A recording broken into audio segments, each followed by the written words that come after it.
Welcome to this deep exploration of one of the most powerful and transformative symbols in alchemical, mythological, and psychological thought, the sacred marriage, or Hieros Gamos. Rooted in ancient spiritual traditions, this symbolic union of opposites speaks to one of the deepest truths in human experience: the need to reconcile, integrate, and unify what has been divided within the psyche. In this video, we will explore the archetype of the sacred marriage through the lens of alchemy and Carl Jung's depth psychology. We will look at how this inner union is at the heart of the individuation process, why the opposites must be held together rather than split apart, and how the alchemical vision of conjunction continues to live in our dreams, relationships, and inner lives. The term Hieros Gamos comes from the Greek, meaning sacred marriage. In myth, it often refers to the ritual or symbolic union of a god and goddess, such as Zeus and Hera, or the Mesopotamian Ishtar and Tammuz. But in the alchemical tradition, the sacred marriage becomes a deeply interior process. It is not a literal wedding, but a merging of fundamental forces, masculine and feminine, light and dark, spirit and matter, conscious and unconscious. These forces are often depicted as the king and queen in alchemical imagery, who must undergo dissolution, transformation, and finally reunion in a transcendent synthesis. Carl Jung, who devoted decades of study to alchemy, saw the sacred marriage as a profound metaphor for psychological development.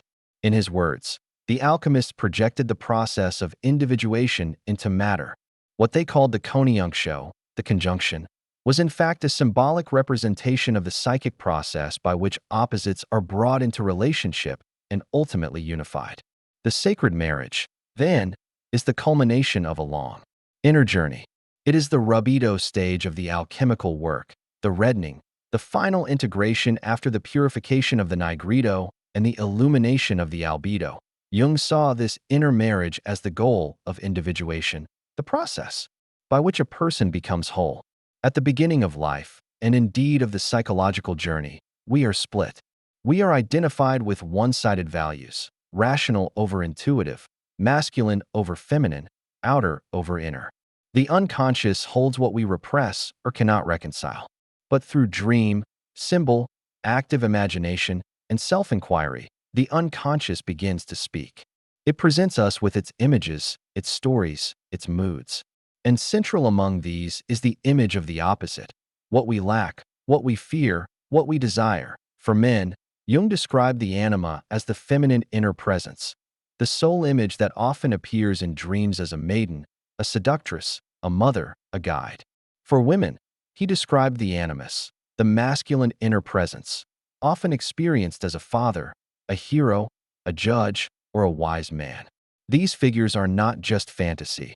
They are archetypal messengers from the unconscious, calling us to wholeness. And the sacred marriage occurs when the ego learns to listen to and integrate these inner figures, not by domination or suppression, but through dialogue and reconciliation. In many dreams, the sacred marriage appears symbolically. A wedding, a couple in embrace, the merging of two rivers, the alchemical king and queen joining hands. These are not just romantic images. They represent a psychic process, a moment when inner opposites come into contact. Jung wrote, the opposites must be united in the self. The self is a union of opposites par excellence. The self, in Jungian terms, is the totality of the personality, conscious and unconscious, integrated into a living whole. And the sacred marriage is the event by which that integration begins to manifest. But this is not an easy process.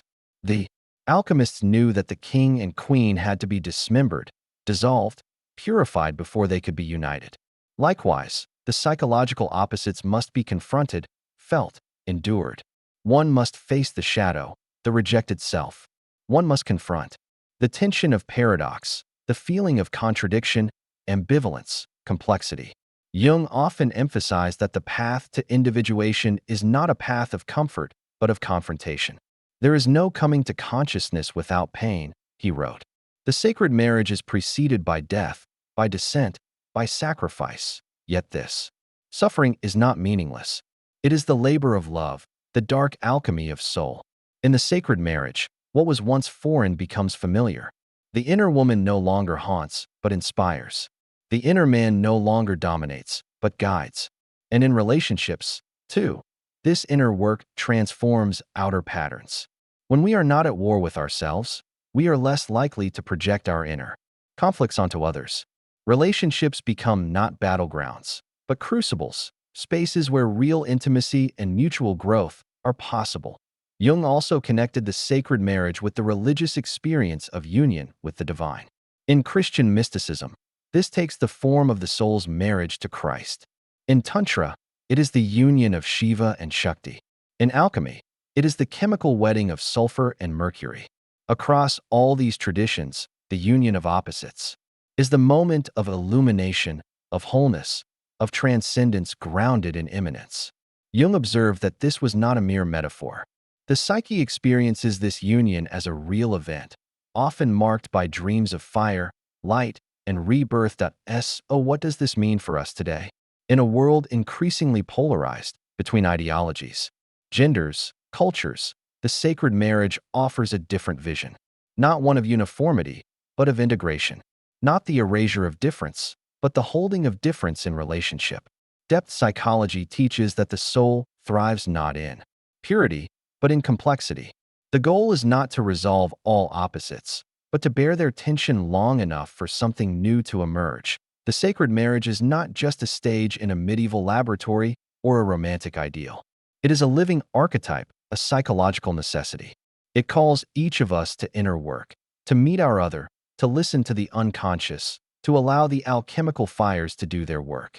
It reminds us that healing does not come from perfection, but from union. As Jung said, wholeness is not achieved by cutting off a portion of one's being, but by integration of the contraries. Thank you for joining me in this journey through the sacred marriage. May this archetype guide you not only toward understanding, but toward your own inner union. If you found this exploration meaningful, please consider subscribing for more content on the intersection of myth, psychology, and soul work. Until next time, may the king and queen within you find their path to the inner wedding.